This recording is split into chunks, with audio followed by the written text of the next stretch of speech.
welcome to today's video. And in today's video, I'll be doing a sort of fun 2024 scenario. This is almost certainly not going to happen. If this were to happen, it would probably just break like everything, or obviously not literally, but it would be kind of crazy. But it's between Steven Crowder and Jon Stewart. Now, for those of you that don't know, Jon Stewart is fairly left wing. He's the former host of The Daily Show. I think he still makes appearances on shows. I think probably mostly The Daily Show with Trevor Noah and a Late Show with Stephen Colbert or whatever it's called. So this is kind of an interesting little scenario. For Stewart's likely states, he gets Colorado in Colorado, which is one of his likely states. I don't see him having enough appeal to Hispanic and Latino voters that he would carry it safe. But I do see him having pretty good appeal in the suburbs. New Mexico, I feel like this would actually be a pretty good showing for Crowder. Stewart probably wouldn't have loads of appeal to Hispanic and Latino voters, whereas Crowder would probably have enough appeal to oil workers.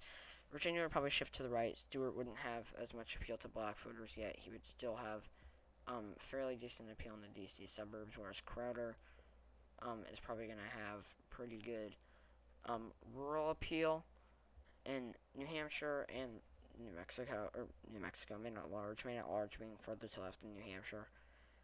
Stewart has enough appeal to white rural college-educated voters. Minnesota, Stewart has enough appeal to voters in Minneapolis, enough suburban appealing. He's going to be able to do decent enough with the working class that it's likely. Honestly, either way, it might still end up going likely. But he could improve over Biden's numbers. Nebraska's second, he's going to do better in the suburbs. For Crowder, Montana, I think that Stewart has enough appeal to more moderate conservatives against somebody like Crowder, who is fairly outspoken, that I'm going to give it to Crowder by only a likely margin. Missouri should be safe, I think. Probably. Kansas, Crowder's going to get less rural turnout, whereas Stewart's going to do pretty good in the Kansas City suburbs. Iowa, I see Stewart not having loads of appeal to Obama to Trump voters, whereas Crowder still has pretty good rural appeal. Ohio, Stewart's not going to have as much appeal to black voters. He's going to do pretty decent in the suburbs, but Crowder's going to do really well with the rural vote, or pretty well with the rural vote at least, and do well enough with the working class. Maine second, Crowder has enough populist appeal, Nebraska's first. Stewart's going to shift the suburbs enough to the left. South Carolina, I don't see Stewart turning out enough black voters to do terribly well, but I still see it being likely. It could be safe though. Alaska, we're going to see more and more Native American voters turning out and shifting it to the left, but I don't exactly think that Stewart's the best candidate to turn out Native American voters for the Democratic Party. Crowder's also going to do pretty well with oil workers. For Stewart's lean states, he gets Arizona. I think that might be it. Crowder gets Texas, North Carolina, and Wisconsin. So in Arizona, Stewart's going to do well enough with the traditionally conservative suburbs. I don't see Crowder having loads of appeal. I see Stewart having enough appeal. It could be tilt easily, but I'm going to go to Stewart lean. Texas, Crowder's still going to get pretty good rural turnout. Stewart's going to do pretty well in the suburbs, but he's probably going to struggle with Hispanic and Latino voters. It could easily be likely. It's kind of unlike the line. I'm going to give it to Crowder lean. Given the fact that I gave Stewart Arizona lean, I'm going to give Crowder Texas likely, but these could both be easily the rating, I guess, below it. North Carolina, Stewart's going to struggle with black voters.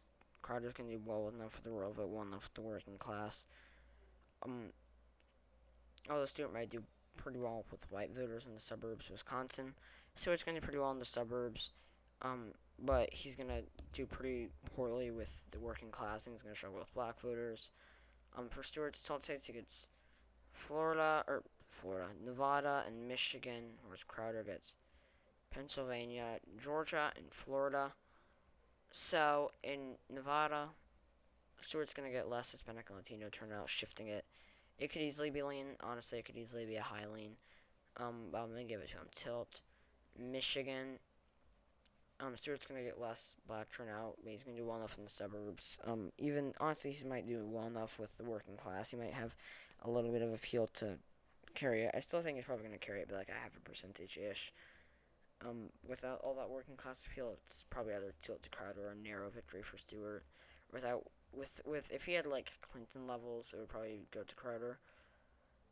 Although he honestly probably has more suburban appeal than somebody like Clinton.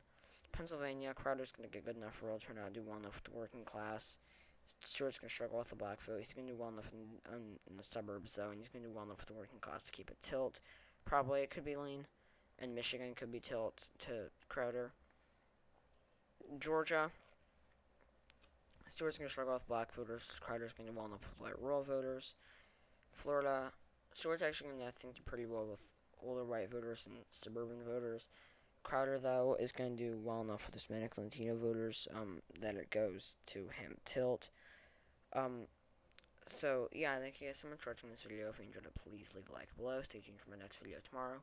Subscribe to my channel if you haven't already. Please comment your suggestions down below, and I'll see you all in my next video. Bye!